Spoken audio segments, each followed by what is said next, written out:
तो आज हम आपको पढ़ाएंगे प्रॉफिट एंड लॉस। ठीक है ना बच्चों।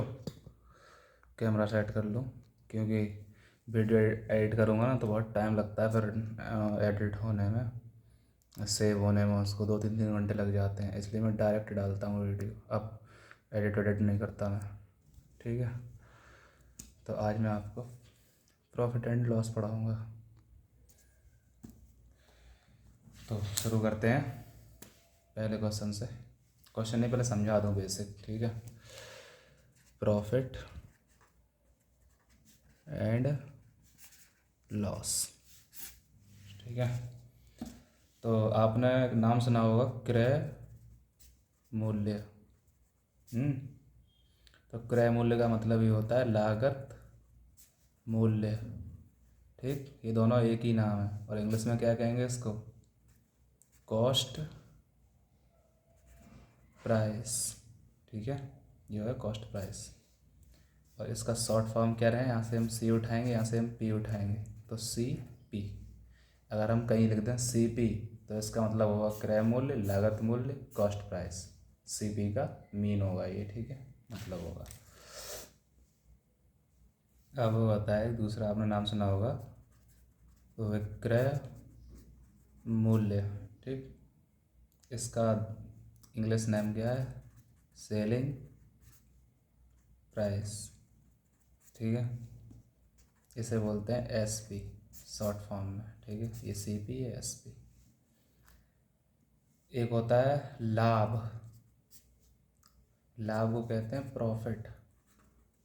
ठीक है, स्टैंड तो नहीं से रख रहा है, नहीं से रख रहा है। ठीक है, लाभ को क्या कहते हैं? प्रॉफिट। तो हम इसको कभी कभी पी लिख देंगे। और लॉस, लॉस होता है हानि। ठीक, हानि मतलब जैसे क्षति हो गई, हानि हो गई, इतने रुपए हमारे मतलब लॉस हो गया हमारा। ठीक, और होता है बट्टा। एक बट्टा, उसे बोलते हैं discount. Dis C O U N T, discount. ठीक, एक आपने नाम सुना होगा अंकित मूल्य। अंकित मूल्य, इसका इंग्लिश नेम क्या है? इसका इंग्लिश नेम है मार्केट प्राइस। ठीक है, तो ये हो गया पूरा। स्टैंड हो नहीं जा रहा, नहीं जा रहा है, तो आराम से पढ़ते हैं। अब हम आपको बेसिक बताते हैं। नाम बता दिए मैंने आपको, अब आओ बेसिक पढ़ो। मान लो सी पी हमारा 100 है, मतलब क्रय मूल्य। हमने इतने में कोई चीज़ खरीदी है। और एस पी मतलब सेलिंग प्राइस, हमने 110 रुपये में बेची है। ठीक, तो हमें क्या लाभ ही तो होगा? खरीदने वाला ये था, बेचने वाला ये था। मैंने 100 रुपये का कुछ लिया और 110 में बेच दिया, तो हमें कितना प्रॉफिट हुआ? तो हम कहोगे सर जी हमें 10 प्रॉफिट हुआ, 10 रुपये का प्रॉफिट हुआ। ठीक, ये है प्रॉफिट। अगर यहीं लिखा होता सी पी, यहाँ लिखा होता एस पी। ठीक है, अब मैंने आपसे कहा कि कोई चीज़ आपने 100 की खरीदी थी और 80 में बेच दी। अब क्या हुआ सर? लॉस हुआ। कितने का हुआ? 20 का। यहाँ से लॉस ही तो हुआ, यहाँ प्रॉफिट हुआ है, यहाँ लॉस हुआ है। 20 का लॉस हुआ, 20 का लॉस। ठीक, हुआ 20 का लॉस। तो यहाँ से हम दो फार्मूलाज निकाल रहे हैं। फार्मूला ये है कि प्रॉफिट का फार्मूला क्या है? S P minus C P, यानी एस पी में से सी पी को घटाओगे तो हमें प्रॉफिट मिलेगा। एस पी 110 में से सी पी 100 गया, 10 बचा, ये हो गया प्रॉफिट का फॉर्मूला। ठीक, सर हानि वाला मतलब लॉस का फॉर्मूला क्या होगा? तो लॉस का होगा C P minus S P. जब सी पी बड़ा होगा, जब खरीदारी बड़ी होगी, मतलब ना खरीदा ज़्यादा का बेचा कम में, तो खरीदा ज़्यादा का यानी सी पी माइनस बेचा कम में एस पी, तो हानि निकल के आएगी नहीं भाई। अगर तुमने कोई चीज़ 100 की खरीदी 80 में बेच दी तो हानि तुम्हारा 20 रुपये की हानि हुई ना। और यहाँ लाभ हुआ, तो बड़े में से छोटा घटाया जाएगा, यहाँ छोटे में से बड़ा, छोटे में से बड़ा घटाया नहीं, छोटे में से नहीं, बड़े में से छोटा घटाया जाएगा। और यहाँ पे क्या होगा? यहाँ भी बड़े में से छोटा ही घटाया जा रहा है, पर यहाँ S P minus C P होगा। मतलब खरीदारी में से, जैसे खरीदारी आपने 100 की करी और आपको बेचना है 110 में, ठीक है, तो आपको क्या करना पड़ेगा, जो आपने बेचा है उसमें से खरीदारी को घटा दो। बेचा आपने 110 में माइनस 100, 10 का फ़ायदा हुआ। और यहाँ पे कितना है, 100 खरीदा 80 में बेच दिया, 100 खरीदा 80 में बेच दिया, तो सी पी 100 माइनस 80, ठीक है ना। तो C P 100 minus S P कितना है 80, तो 20 रुपये का हमें लॉस हुआ, ठीक है ना। यहाँ 20 का लॉस हो रहा है, यहाँ हमें 10 का फ़ायदा हो रहा है। तो ये होते हैं फार्मूला। पता नहीं कौन क्या बेचने वाला आया यार।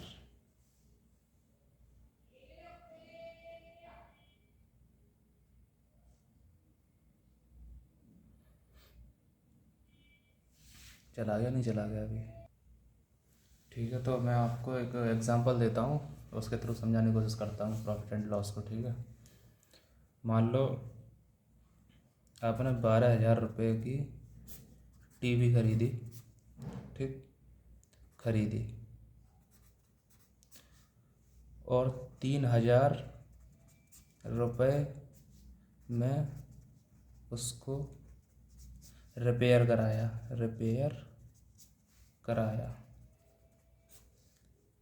ठीक है। आपको टीवी पर 20% का लाभ चाहिए, तो आप वह टीवी कितने रुपए में बेचेंगे, ठीक है। ये है। अब आप कहेंगे सर 12,000 रुपये में टीवी मैंने खरीदी, लिख लिया, ठीक है। 3,000 रुपये में उसको रिपेयर कराया, कितना हमारा खर्चा हो गया, सर खर्चा तो मेरा 15,000 का हो गया। कह रहा है आपको टीवी पर 20% का लाभ चाहिए। अब 15,000 का तो हमारा हो चुका है, कुल मिलाकर 15,000 हो चुका। अब कह रहा है 20% का हमें लाभ चाहिए, तो आप वह टीवी कितने में बेचोगे। 15,000 का 20% निकाल लो, 15,000 का 20% का नीचे 100 आया, बट्टे ये मतलब जीरो जीरो उड़ाया, जीरो से जीरो उड़ाया, डबल जीरो तो है ही, 15 दूनी 30, यानी 3,000 रुपये एक्स्ट्रा, यानी 18,000 रुपये में तुम्हें टीवी बेचनी पड़ेगी, तब तुम्हें 20% का फ़ायदा हो जाएगा, ठीक है।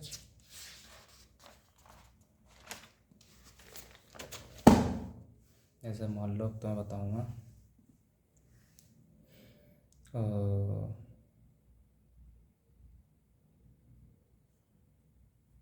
एक व्यक्ति ने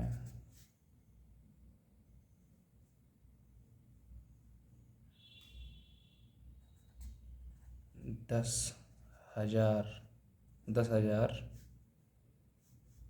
में एक वस्तु बेचकर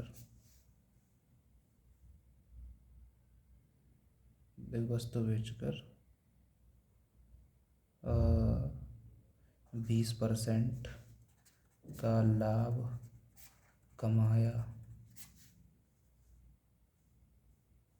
कमाया, उस वस्तु का सीपी बताइए,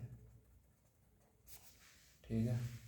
उसने बोला है एक व्यक्ति ने 10,000 रुपये में एक वस्तु को बेचकर 20% का लाभ कमाया, मतलब 10,000 में बेची है, 20% का लाभ हो चुका है। वस्तु 100 की होनी चाहिए थी, 20% उसने लाभ कमाया, 120 की बेची है, 120 की बेची ना, 20% का लाभ कमाया है, तो 100 की होनी चाहिए सीपी। और एसपी इतना कह रहा बेचकर 20% का लाभ कमाया, यानी 120, कितने में बेची सर 10,000 में।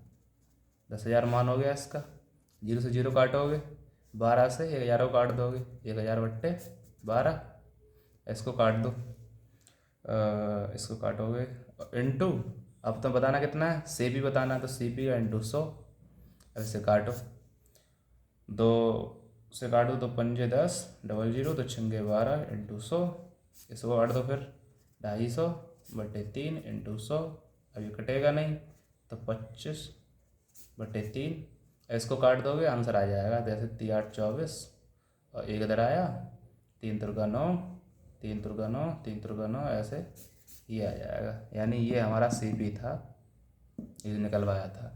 ए व्यक्ति ने 10,000 रुपये में एक वस्तु को बेचकर 20% का लाभ कमाया। 10,000 का बेचकर लाभ कमाया उसने, 10,000 बेचकर लाभ कमाया है। ठीक, 10,000 रुपये में चीज़ बेच दी और 20% का लाभ हो गया। जैसे आप मान लो, आपको मैं उदाहरण देता हूँ, सब्जी वाला आया आपके मतलब गली में, तो सब्जी वाला नहीं आया, कैसे बताऊँ, हाँ लोहे का वाड़े वाला आया है, और लोहे का वाड़े वाला आया है, ठीक है। आपके घर में एक वो रखा है, DJ का डब्बा, ठीक। आप उसको लेके आए थे 5,000 रुपये का, ठीक। 5,000 रुपये लेके आए, 5,000 रुपये, 5,000 का नहीं मान, जो ज़्यादा बड़ी संख्या है, 100 रुपये का मान लो, आप उसे 100 रुपये का लेके आए थे, और आपने उसको 120 रुपये में उसे दे दिया। आप तो 100 रुपये का लेके आए उसको, वो DJ का डब्बा आप 100 रुपये में लेके आए थे, और उस कबाड़े वाले को आपने कितने में दे दिया, 120 में। कि भाई उसे झूठ बोल दिया कि ये भाई ये तो 500 का आया था, हम तुम्हें 120 में दे रहे हैं, पर तुम लेके कितने का आए थे, 100 रुपये का, और तुम्हें दे कितने का दिया, 120 का। तो आप घर पे क्या बोलोगे, हाँ 20% का फ़ायदा हो गया, ठीक। तो वही है, 20% का फ़ायदा हो गया 120 में बेचकर। वैसे ही एक व्यक्ति ने 10,000 रुपये में एक वस्तु को बेचकर 20% का लाभ कमाया, यानी 120 के बराबर वैल्यू हो जाएगी 10,000 रुपये। तो इसका हम निकालेंगे 120 की वैल्यू 10,000, तो एक, और यार यहाँ तो एक बिंदी और आएगी ना, इन्हें कट गई, सही है।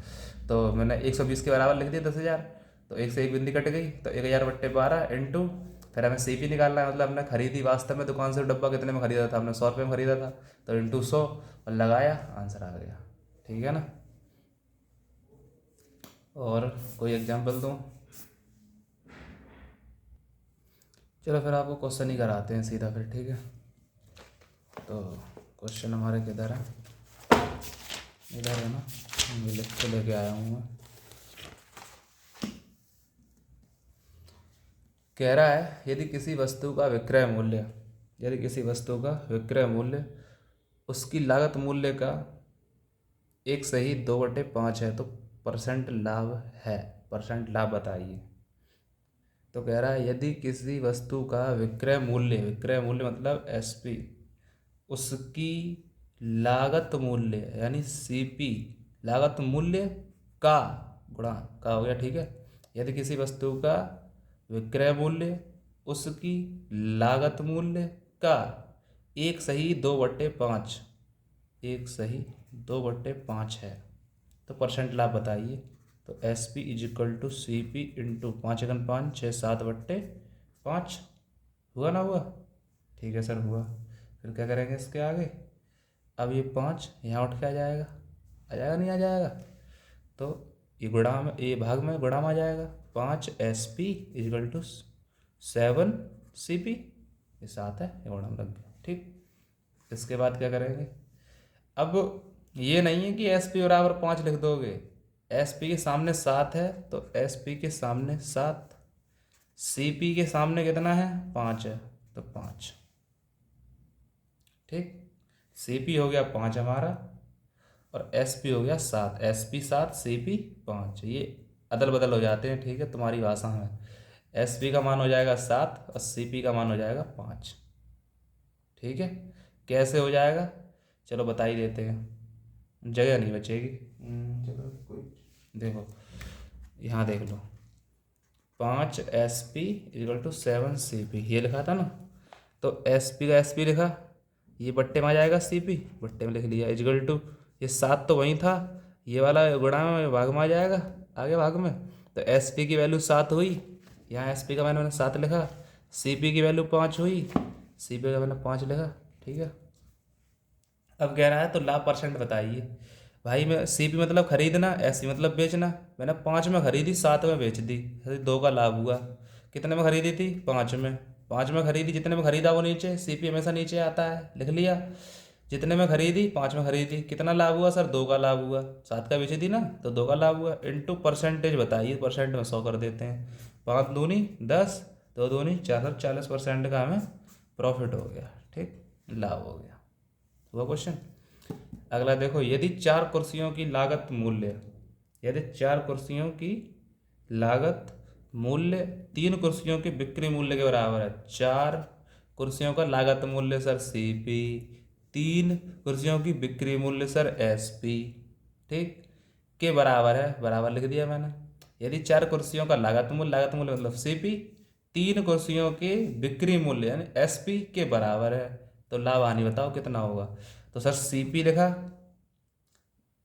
इनटू में ये SP है ना, यहाँ भाग में आ जाएगा SP इजिकल टू CP के सामने 3 लिखा, लिख दिया, ये गुणा में लगा, ये भाग में आ जाएगा, आ गया। सर CP कितना है 3, SP कितना है 4। सर खरीदा कितने में, खरीदा कितने में 3 में, बेचा कितने में है 4 में, खरीदा कितने में 3 में, बेचा कितने में 4 में, एक का फायदा हुआ। सर खरीदा कितने में था 3 में, एक का हमने फायदा कर लिया। CP में से नीचे आता है, आ गया CP नीचे, उसमें भी नीचे आया था 5, ठीक। खरीदा कितने में 3 में, बेचा कितने में 4 में, एक का लाभ हुआ 3 से हुआ इंटू 100, ठीक। अब कितना आएगा इसका 100/3, इसमें दे दो 3 × 9, 3 × 9 0.33 प्रॉफिट, इतना प्रॉफिट होगा, ठीक है। इधर हाँ इधर ही कह रहा है, यदि कोई व्यक्ति 80% खिलौने को उस मूल्य पर बेचता है जिस पर उसने सभी खिलौने खरीदे थे, ठीक है ना, ठीक है ना, जिस पर उसने सभी खिलौने खरीदे थे, तो लाभ परसेंट ज्ञात करें। यदि कोई व्यक्ति 80% खिलौने को उस मूल्य पर बेचता है, 80% खिलौनों को उस मूल्य पर बेचता है, तो बेचना मतलब 80%, बेचना मतलब SP, ठीक। यदि कोई व्यक्ति 80% खिलौनों को उस मूल्य पर बेचता है, बेचना मतलब SP, जिस पर उसने सभी खिलौने खरीदे थे। यदि कोई व्यक्ति 80% खिलौने को उस मूल्य पर बेचता है जिस पर उसने सभी खिलौने खरीदे थे, मान लो 100% में खरीदे होंगे, तो 100% CP, खरीदना मतलब CP। यदि कोई व्यक्ति 80% खिलौने को उस मूल्य पर बेचता है, बेचता मतलब SP, जिस पर उसने सभी खिलौने खरीदे थे, मतलब 100 में खरीदे होंगे मान लेते हैं, तो लाभ परसेंट बताइए। तो परसेंट से परसेंट खत्म, 0 से 0 खत्म, 2 से काट दो, चौके 8, 2 पंजे 10, तो SP/CP, CP नीचे आया, SP के सामने 5 है, और CP के सामने 4 है, मतलब 4 बट्टे में आ जाएगा ना, ठीक है। तो कह रहा है कि लाभ परसेंट बताइए। सर खरीदा 4 में था, बेचा 5 में है, सर एक का लाभ हुआ खरीदना 4 में था इंटू 100, तो 100/4 कितना आया 25%, ठीक, ये हो गया।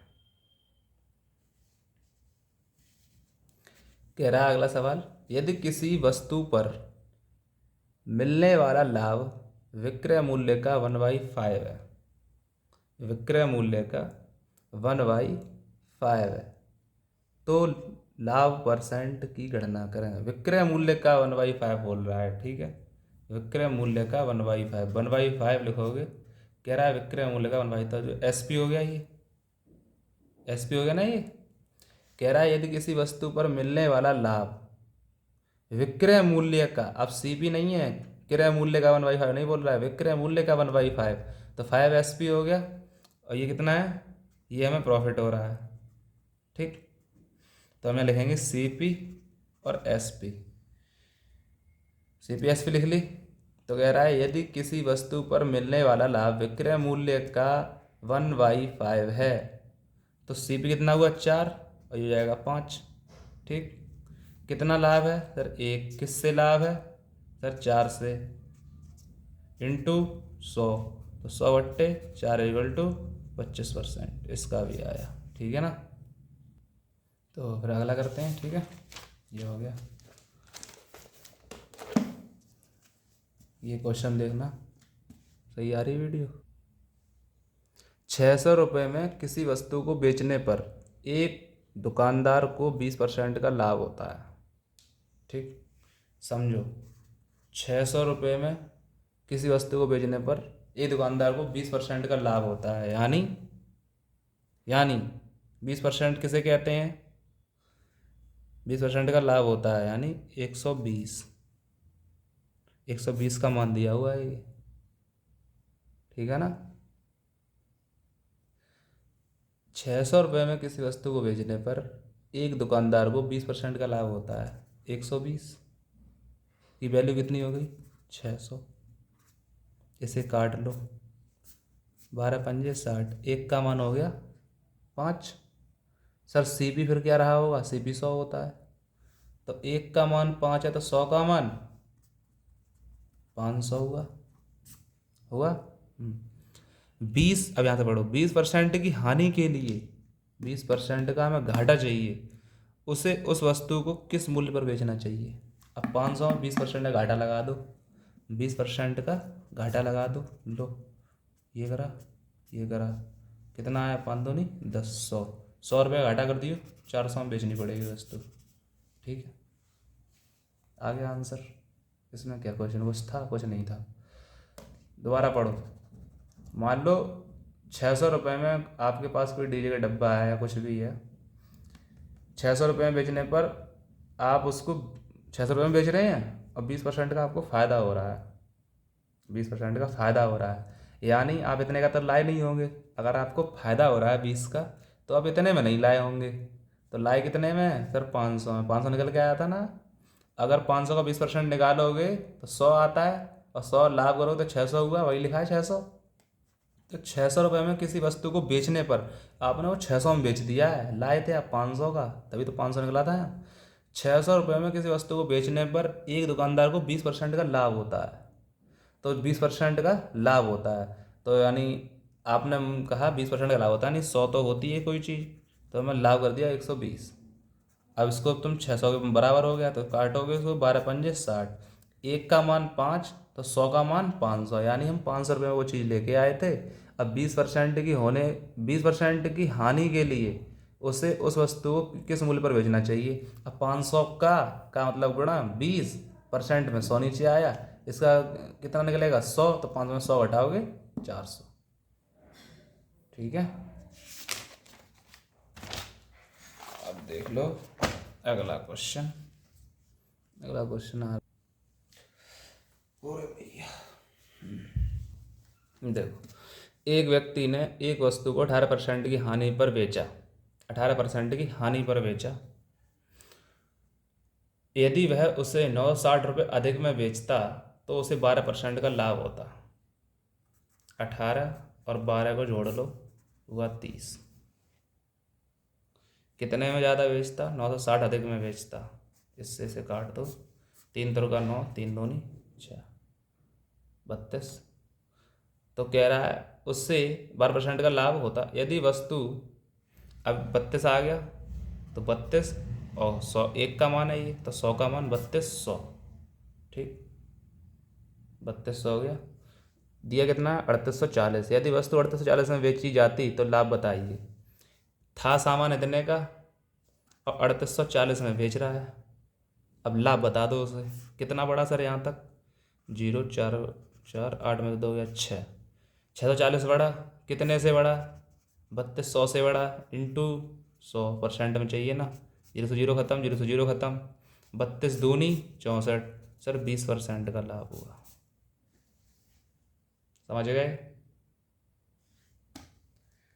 समझे या नहीं समझे ब्रो? इसमें कुछ नहीं, क्वेश्चन में बहुत सिंपल क्वेश्चन है ये। एक व्यक्ति ने एक वस्तु को 18% की हानि पर बेचा।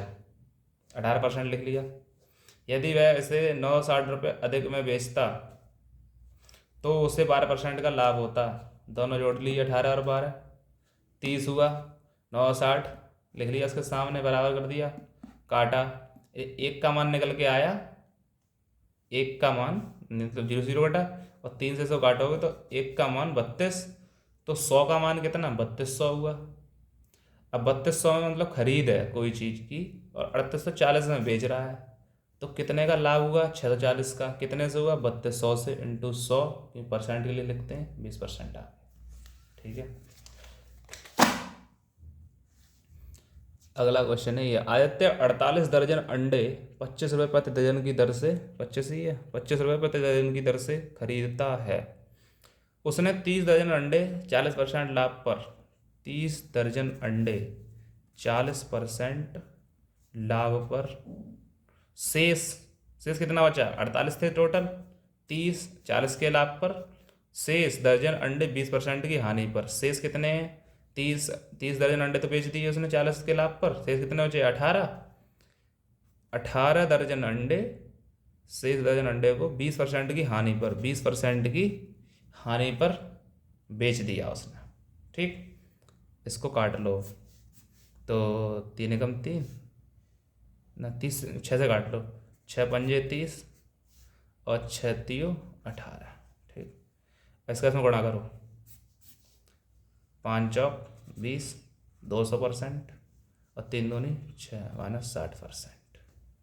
ठीक है, तो क्या 20% आने पर बेच दिया। कुल मिलाकर कितने परसेंट का उसे लाभ हुआ? तो भाई कितना लाभ हुआ?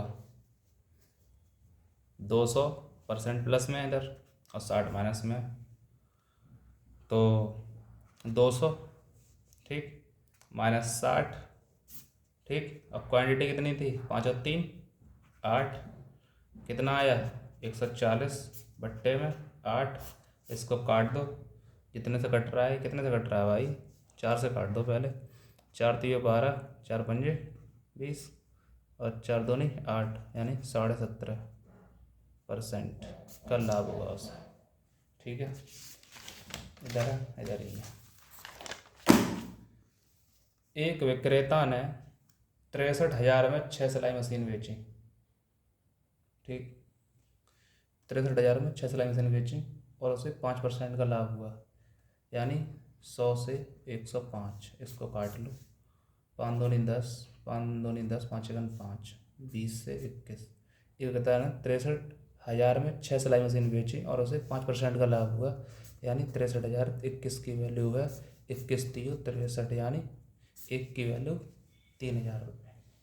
ठीक, तो 1 की वैल्यू 3,000 रुपये, तो 20 की वैल्यू कितनी हुई? 60,000 रुपये। 20 की वैल्यू 60, 1 की वैल्यू 3,000, 1 की वैल्यू 3,000, तो 60 की वैल्यू नहीं, 1 की वैल्यू 3,000, तो 20 की वैल्यू 60,000।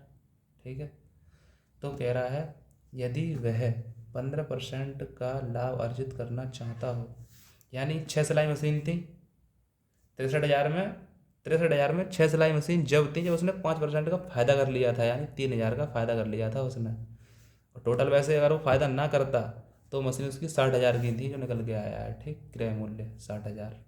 एक विक्रेता ने 63,000 में 6 सिलाई मशीन बेची, बेची कब? 5% का लाभ प्राप्त करके।